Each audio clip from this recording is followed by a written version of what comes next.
ಬೆಂಗಳೂರಿನಲ್ಲಿ ಇಂತಹ ಸುಂದರವಾದ ಗಿಡಗಳು ಇರಲಿಕ್ಕೆ ಕಾರಣ ಯಾರು ಹೇಳಿ ನೋಡೋಣ. 1980ರ ದಶಕದಲ್ಲಿ ಬೆಂಗಳೂರಿನಲ್ಲಿ ರ್ಯಾಪಿಡ್ ಗ್ರೋತ್ ಆಗ್ತಿತ್ತು. ಅರ್ಬನೈಸೇಷನ್ ಜಾಸ್ತಿ ಆಗ್ತಿರೋದ್ರಿಂದ ಸಿಟಿಯಲ್ಲಿ ಗ್ರೀನರಿ ಕಮ್ಮಿ ಆಗೋಕೆ ಶುರುವಾಗಿತ್ತು.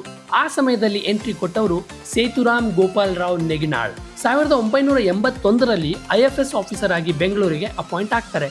ಬಂದ ತಕ್ಷಣ ಸಿಟಿಯಲ್ಲಿ 15 ನರ್ಸರೀಸ್ ಅನ್ನ ಶುರು ಮಾಡ್ತಾರೆ. ಇದರ ಮಿಷನ್ ಏನಿತ್ತು ಅಂದ್ರೆ ಇಡೀ ನಗರದಲ್ಲಿ ಸುಮಾರು 6 ಕೋಟಿ ಸಸಿಗಳನ್ನ ನೆಡುವುದು. ಅದರೊಳಗೆ ಪಿಂಕ್ ಟ್ರಂಪೆಟ್ ಟ್ರೀಸ್ ಕೂಡ ಇದ್ವು. ಅವುಗಳನ್ನ ಸಿಟಿಯ ಬೇರೆ ಬೇರೆ ಭಾಗಗಳಲ್ಲಿ ನೆಟ್ಟು ಎಲ್ಲಾ ಸಸಿಗಳಿಗೆ ಪ್ರಾಪರ್ ಪ್ರೊಟೆಕ್ಷನ್ ನ ಕೊಡಿಸಿದ್ರು.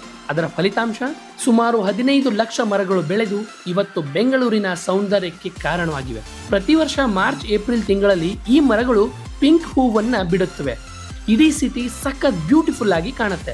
ಒಬ್ಬ ವ್ಯಕ್ತಿ 40 ವರ್ಷದ ಹಿಂದೆ ಫ್ಯೂಚರ್ ಬಗ್ಗೆ ಯೋಚಿಸಿ ಹಾಕಿದ ಹೆಜ್ಜೆ ಇವತ್ತು ನಮಗೆ ಫಲ ಕೊಡ್ತಿದೆ. ಇಲ್ಲೊಂದು ಲೆಸನ್ ಇದೆ. ಸಸಿ ನೆಟ್ಟ ತಕ್ಷಣ ಫಲ ಸಿಗೋದಿಲ್ಲ, ಅದು ಹೆಮ್ಮರವಾದಾಗ ಮಾತ್ರ ಅದರ ಫಲ ಸಿಗುತ್ತೆ. ಹಾಗೆ ಸೇವಿಂಗ್ಸ್ ಕೂಡ ಇವತ್ತೇ ಸಣ್ಣ ಅಮೌಂಟ್ ಇಂದ ಸ್ಟಾರ್ಟ್ ಮಾಡಿದ್ರೆ ಮುಂದೆ ದೊಡ್ಡ ವ್ಯಾಲ್ಯೂ ಸಿಗುತ್ತೆ. ನೀವು ಕೂಡ ನಿಮ್ಮ ಫ್ಯೂಚರ್ಗಾಗಿ ಕೇವಲ 50 ರೂಪಾಯಿಂದ ಗೋಲ್ಡ್ ಮೇಲೆ ಸೇವಿಂಗ್ಸ್ ಅನ್ನ ಸ್ಟಾರ್ಟ್ ಮಾಡಿ. ಈಗಲೇ ಜಾರ್ ಆ್ಯಪ್ ಅನ್ನ ಡೌನ್ಲೋಡ್ ಮಾಡ್ಕೊಳ್ಳಿ.